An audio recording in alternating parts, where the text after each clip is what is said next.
Hello everybody, this is Deriving the Equations of Kinematics for Constant Acceleration.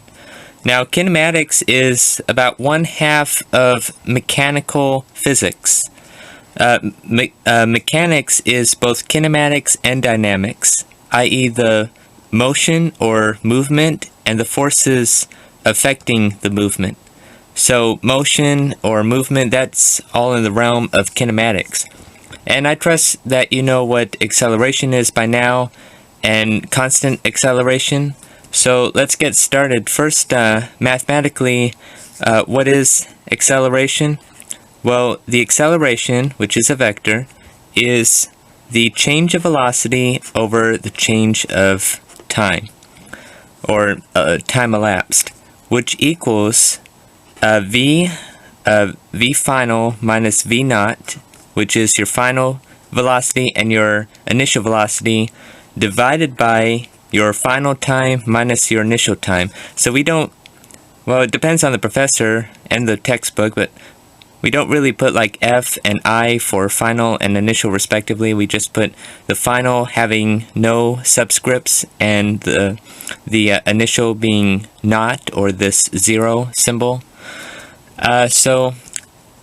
So basically this says that acceleration equals v minus v naught over t minus t naught.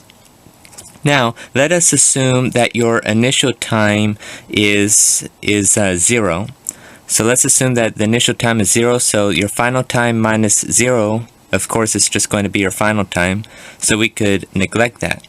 So we're left with a, or acceleration equals v minus v naught over t, whereas v represents velocity, of course. And so let's solve for your final velocity. To do that, we first multiply both sides by t.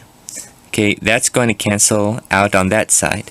And we're left with acceleration times time equals, whereas this is your final time, acceleration times time equals your initial velocity your final velocity minus your initial velocity.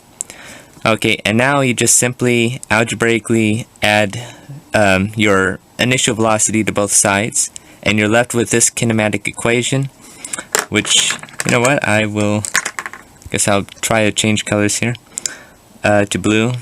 We have your final velocity equals your initial velocity plus acceleration times time. So if you're not accelerating, then your acceleration is 0.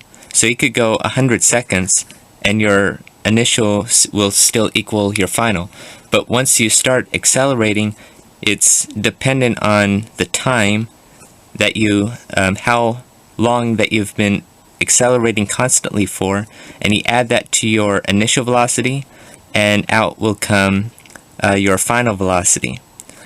So this video isn't really to solve these equations, it's just to derive the equations of kinematics, so maybe I'll save that for another video, but this is one of the equations of kinematics. Now let's go to another one. Let's solve for x. X is one of the 5 variables for kinematics, and it equals displacement. Okay, so the change of x is going to equal your final minus your initial. Okay, so this is known as displacement from your origin to where you ended up at.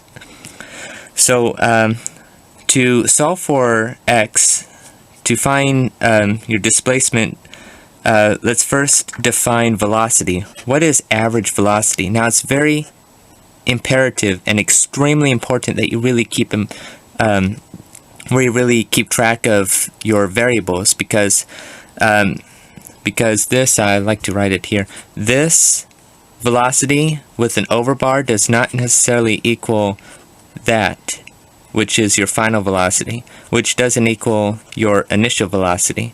Okay, this with an overbar means average velocity, or the mean, and in physics and chemistry and other sciences, an overbar really denotes the mean or the average.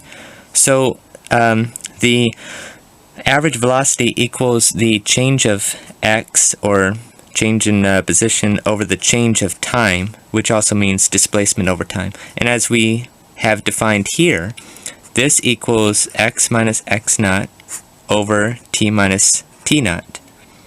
Alright, so now let's assume that your initial time is 0. Let's assume that.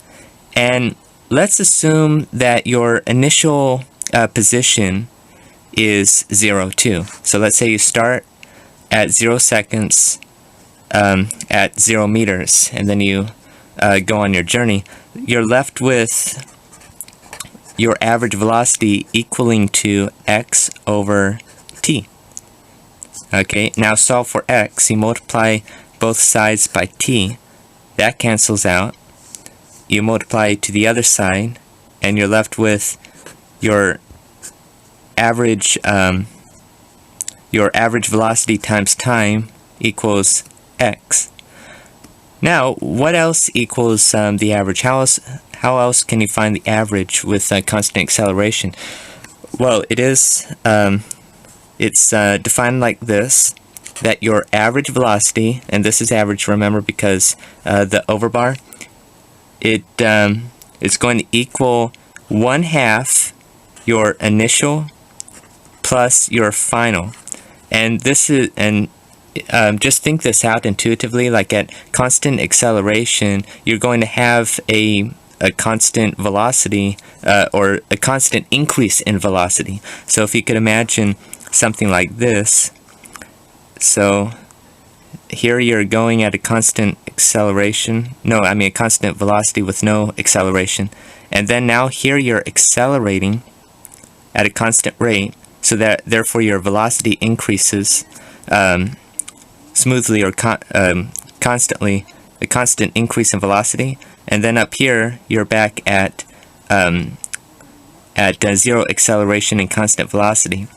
Well, in this interval, between these two intervals here, let's say you have your initial velocity at the start of acceleration and your final velocity at the end of the acceleration. The average between there is right here in the middle. So let's say if this is 2 meters per second and 4 meters per second, you add these two, divide by 2, which will be 3 meters per second. That's going to be your average. So that proves it, that checks it out. And now you could take this right here, and you could plug it in right here. So let's do that. So we have x equal, I'm going to put x on this side, x equals your average velocity, which we proved right here, equals 1/2 initial plus final velocity, all multiplied to t, which is usually just x equals 1/2 VO plus V, or V naught plus V times t. It's usually just left like that. Now sometimes you have an initial velocity not equal to 0. In this case, when you do this, you're left with v, your average velocity, equaling to x minus x naught over t, right? So you would have an x minus x naught here, but it's negligible because that's 0. But if it wasn't 0, to solve for x, you would add x naught to both sides, and by the time you get down here, you would be left with plus x naught right here. And sometimes x naught is written over here, but since addition is commutative, then it could be written like this. So that's the background behind it. My textbook just goes straight to this, but if you're given an initial velocity not equal to 0, then that's what you have to do for that. So you are left with this kinematic equation. Since I'll just write it here.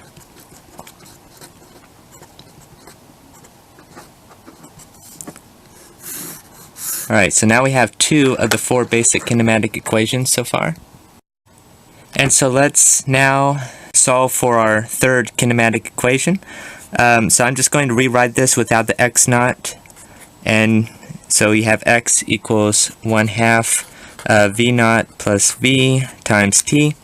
Now, how could we solve for another kinematic equation? Well, notice that, is this average velocity or is this the final velocity? Right. Well, hopefully you're right. There's no overbar, so this indeed is final velocity. So you could plug this final velocity right in here, and you're left with x equals 1/2 v naught plus, now again we're substituting this final velocity in here, so I'll just make it more apparent now. Do that arrow right here, plus at, right, times t. Alright, and then we just solve, so we have x equals 1/2. Now this becomes 2 v naught plus a times t squared, no, t, and then we could distribute the t in, so we have x equals 1/2 times 2 v naught times t plus a t squared, and now we could distribute in the 1/2, and we're left with x equals, now 1/2 times 2 v naught times t, that's just going to cancel, the 2's are, and you're just left with v naught t plus 1/2 times at squared,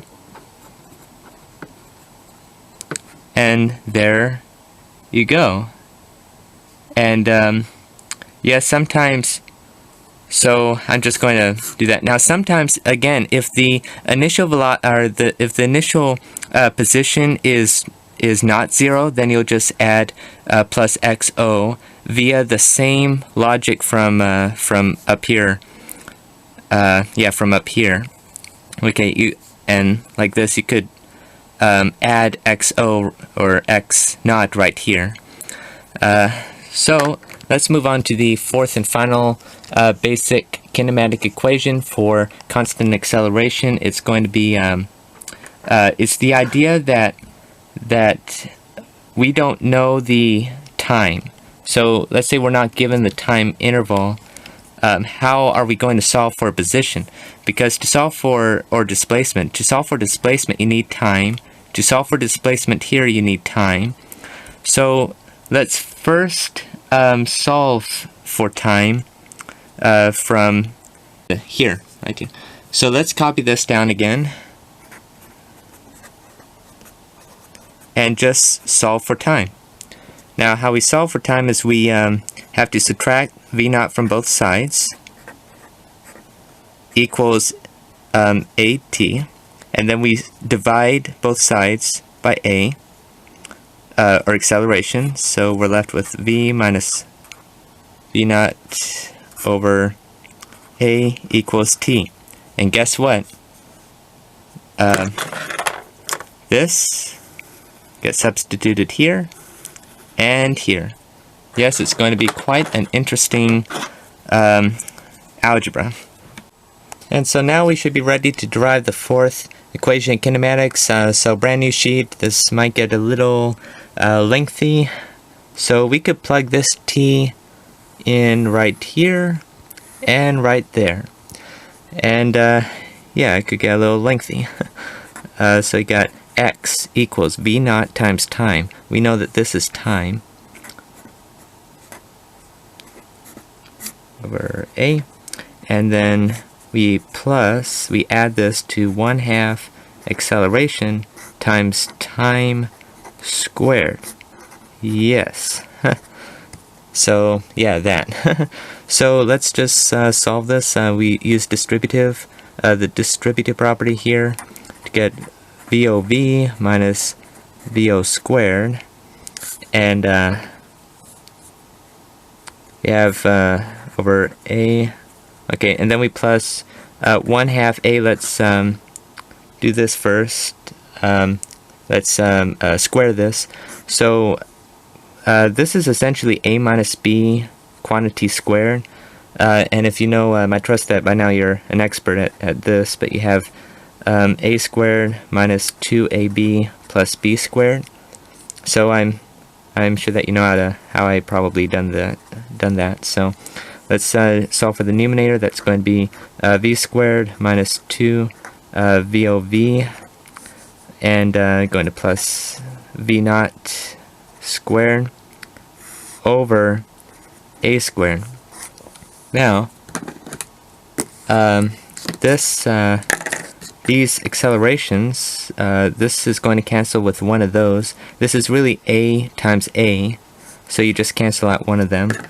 And then we're left with this. We're going to, I'm trying to explain this well, so I might as well take this extra step. Normally I guess you could skip this step, but I just really want to thoroughly explain this.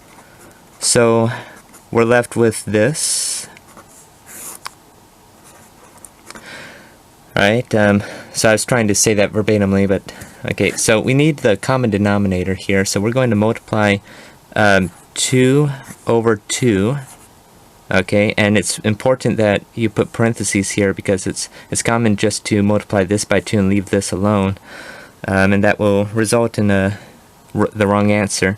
So let's go ahead and distribute. So we got 2 VOV minus 2 VO squared, and then since we have common denominator, we could just add straight across.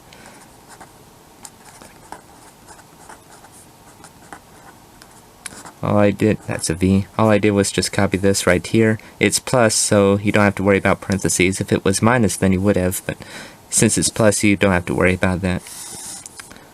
And negating everything. So you have 2a left over. Alright, now let's cancel out some terms. So this 2 VOV is going to cancel these two VOVs. 2 minus 2 is 0, so let's see, this negative 2, so right here you have negative 2 V naught squared plus V naught squared. Okay, so this is essentially negative 2 plus 1, which equals negative 1. So that means we're going to be left with negative VO squared, or V naught squared, and that is precisely what you're left with. So let's write this out. So we're left with this v squared minus VO squared over 2a, and we're almost completed here. So we multiply everything by 2a, so we're left with 2ax. That's going to cancel, and we have equals v squared minus VO squared. That's left over from right here. And then, yeah, that's left over from right here, and we're solving for your final velocity. It's actually important that you, imperative that you know that this is what we're solving for. So we add v naught squared to both sides, and we're left with v squared, or your final velocity squared, equals v naught squared plus 2ax, and that is the fourth and final equation of kinematics, or basic equations of kinematics in constant acceleration. There might be more, and again, just like before, if the initial position is not 0, then you'll have something like this.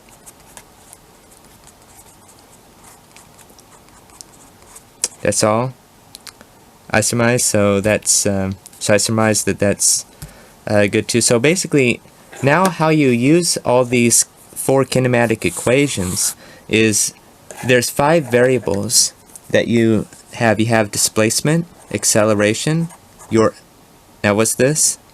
Final, right? Because this is initial. So final velocity, initial velocity, and time. Now there's 5 basic there's 5 variables, and you have 4 basic equations, and all of the equations have 4 of the variables. So in physics class, physics test, they're probably going to give you 3, and you have to solve for the other. and you could use any kinematic equations that you can, and that is how it works, and it's very amazing how it works. But so this is just how you could derive the kinematic equations. And yes, most likely they'll give you this on the test, but if you're curious of how it works and all that, so this is just the derivation, the proofs behind it. So thank you very much for your time.